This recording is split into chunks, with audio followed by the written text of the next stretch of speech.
avoir فعل چې دی مثلا که چېرته موږ تاسې غواړو په پښتو ژبه کې چې ووایو چې زه شل کلن یم یا زه وږی یم یا زه تږی یم یا زما یخني کېږي زما ګرمي کېږي خو په فرانسوي ژبه کې موږ دا ټول جملې په avoir فعل باندې لیکو په avoir فعل باندې وایو هغه څنګه راځي چې دا هم په ګډه زده کړو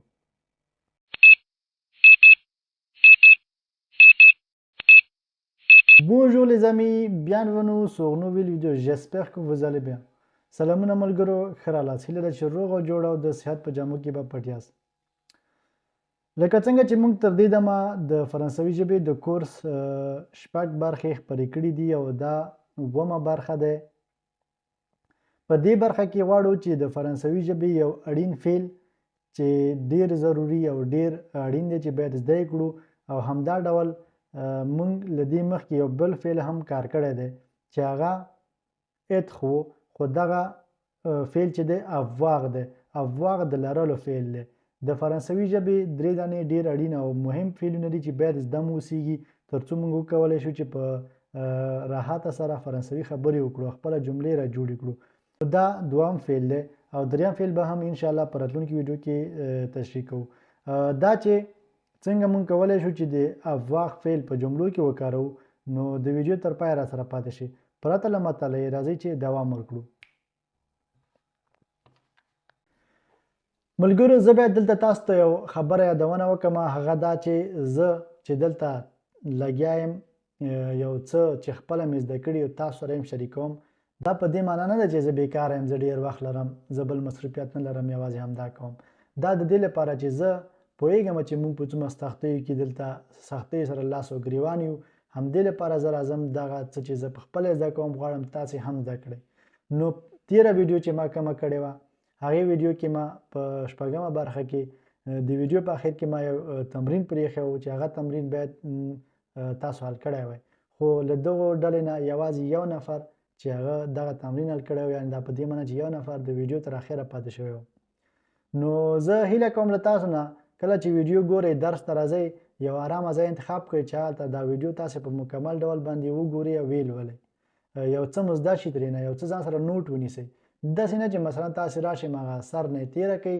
یا مثلا اول سر یې وګورئ خوښه مو نه شي نو رالاړ شئ دا درس دی دې کې که زه نه خوښېږم زما څېره هم نه خوښېږي نو باید د درس لپاره دا ویډیو وګورئ تر څو زده م شي خو خیر پروا نه کې په هر حال زه چې مغه یو نفر هم اوسیږي راشي مغه ما ویډیو وګوري او تر پایه را سره پاتې شي زه مغه لپاره به هم انشاءالله د خپله هڅه دوام ورکوم او ویډیو به جوړوم په راتلونکي کې به هم انشاءالله جوړوم همغه یو نفر هم که اوسیږي ځکه چې زما موخه لویه دی زما موخه وړه نه دی انشاءالله چې مخکې به ځو دوام به کوو نو زه له تاسو څخه هیله کوم چې د ویډیو تر پایه پاتې شئ او دغه تمرینونه چې تاسو ته لیکم هغه تاسې حل کوئ تر څو تاسې وکولی شئ ورو ورو همدا شی ته فرانسوي ژبه کې پرمختګ وکړئ لا مو ښه زده شي بیا هم ډېره مننه له ټولو هغو ملګرو نه چې ما حمایت کوي زموږ ملاتړ کوي او موږ ته ښایسته ښایسته کومنټونه کوي ما هڅوي نو ډېره ډېره مننه verb avoir د لرلو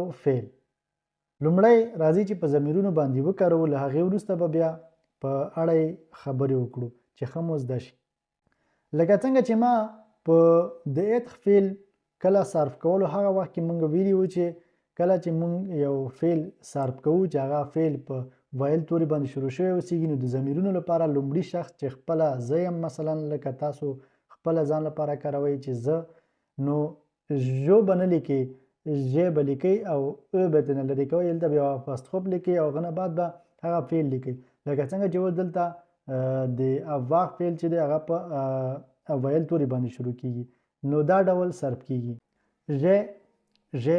ژ زه لرم tu as ته لرې il ou elle a هغه نارینه یا هغه ښځینه لري یوازې ا په دې معنا چې لري کله چې اکسان نه اوسیږي فکر مو چې کله تاسو غواړئ چې ا ولیکئ یعنی د لرلو فعل لیکئ avoir لیکئ باید په سر باندې اکسان نه اوسیږي ساده اوسیږي او nous avons مونږ لرو vous avez تاسو لرئ ils ont هغوی لري هغوی نارینه لري elles ont هغوی ښځینی لري. راځئ چې یو څو جملې دي دا ما تیارې لیکلي دي په دغه فعل ما په جملو کې کارولی دی. دا به په ګډه زده کړو. له هغې وروسته تاسې کولی شئ چې په خپله هم همدا ډول نورې جملې ولیکئ او خپله یې په جملو کې وکاروئ دغه فعل. J'ai une grande famille. J'ai une grande famille. J'ai une grande famille. زه یوه لویه یا غټه کورنۍ لرم. Tu as une belle robe. Tu as une belle robe. Tu as une belle robe. ته یو ښایسته کمیس لرې. Il a beaucoup d'amis. Il a beaucoup d'amis. Il a beaucoup d'amis. هغه نارینه هغه ډیر ملګري لري. هغه ډیر ملګري لري. Nous avons une nouvelle voiture. Nous avons une nouvelle voiture. Nous avons une nouvelle voiture. مونږ یو نوی موټر لرو. مونږ یو نوی موټر لرو. Vous avez deux chiens. Vous avez deux chiens. Vous avez deux chiens. تاسو دوه سپیان لرئ. Elles ont les yeux bleus. Elles ont les yeux bleus. Elles ont les yeux bleus. هغه میرمنې شنې سترګې لري. هغوی میرمنې شنې سترګې لري. لکه هغوی چې ډېرې دي او موږ ورته غواړو ووایو هغوی میرمنې دي یعنې څو نفره دي هغوی شنې سترګې لري. او بل د avoir فعل چې دی مثلا که چېرته موږ تاسې غواړو په پښتو ژبه کې چې ووایو چې زه شل کلن یم یا زه وږی یم یا زه تږی یم یا زما یخني کېږي زما ګرمي کېږي خو په فرانسوي ژبه کې موږ دا ټول جملې په avoir فعل باندې لیکو. په avoir فعل باندې یې وایو. هغه څنګه راځئ چې دا هم په ګډه زده کړو. J'ai 20 ans. J'ai 20 ans. J'ai 20 ans. زه شل کلن یم یعنې زه شل کاله عمر لرم. او Marie a 25 ans. Marie a 25 ans. Marie a 25 ans. Marie 25 کاله عمر لري. Marie 25 کاله عمر لري یعنې هغه 25 کلنه دی. او بل چې مونږ کله وایو چې زه وږی یم زه تږی یم زما یخني کېږي همداسې نور. J'ai faim. J'ai faim. J'ai faim. زه وږی یم. J'ai soif. J'ai soif. زه تږی یم. زه تږی یم. J'ai peur. J'ai peur. J'ai peur de quelque chose. J'ai peur de quelque chose. زه ډار لرم او زه له یو څه نه ډار لرم. Par exemple, j'ai peur de chien. زه له سپي څخه ډار لرم. زه له سپي ډارېږم. J'ai chaud. J'ai chaud. زه زما ګرمي کېږي. J'ai froid. J'ai froid. زما یخني کېږي. کله چې مونږ غواړو ووایو چې زه اړتیا لرم هغه به مونږ دا ډول وایو. دا چې مثلا د لرلو په فعل باندې کاریږي دا ډول. J'ai besoin d'aide. J'ai besoin d'aide. یعنې زه مرستې ته اړتیا لرم. یو بل څه مثلا J'ai besoin de toi. J'ai besoin de toi. زه تا ته اړتیا لرم. زه تا ته اړتیا لرم. ښه ملګرو هیله ده چې دا ویډیو کې دغه فعل چې ما په لنډ ډول باندې صرف کړلو دا به مو ټول زده کړی اوسیږي. په فرانسوي ژبه کې فعلونه ټول هم سخت نه دي لکه څنګه چې موږ دغه دوه فعلونه را تر دې دمه لوستلي دي او تشریح کړي هم دي. نو له دې وروسته به هغه فعلونه چې اسانه دي هغه فعلونه چې په کومو ګورو کې راځي هغه فورمول به ورته تشریح کړو انشاءالله چې هغه فعلونه کوم دي او څه رقم ته موږ پوهیږو چې کوم فعلونه په کومې ډلې پورې تړلي دي.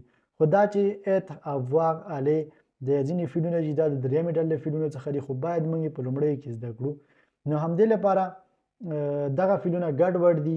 موږ اړتیا لرو چې دغه فعلونه په مکمل ډول سره حفظ یې کړو زده یې کړو او ټولو ضمیرونو لپاره ځکه چې هیڅ کومه قاعده نه لري په یو ډول باندې نه لیکل کېږي. مثلا لکه زه یم ته یې هغه دی دا ډول دوی ټول یو بل ته مختلف لیکل کېږي که نه دا ډول باندې لکه زه لرم ته لرې هغه لري یوازې لرل دي خو هغه ته یوازې اخري کې کوم وروستاړي چې دي هغه فرق کوي. خو ولې فرانسوي ژبې کې دا رقم ده نه دی. فرانسوي ژبه کې ټول هر څه توپیر کوي. نو هیله ده چې دغه فعل به مو هم زده کړی اوسیږي او د ویډیو تر پایه به راسره پاتې شوي یاستئ. او په دې ویډیو کې هم غواړم چې تاسو ته د ویډیو په اخر کې یو تمرین پرېږدم، هغه تمرین تاسې حل کړئ راته په کومنټ کې ولیکئ.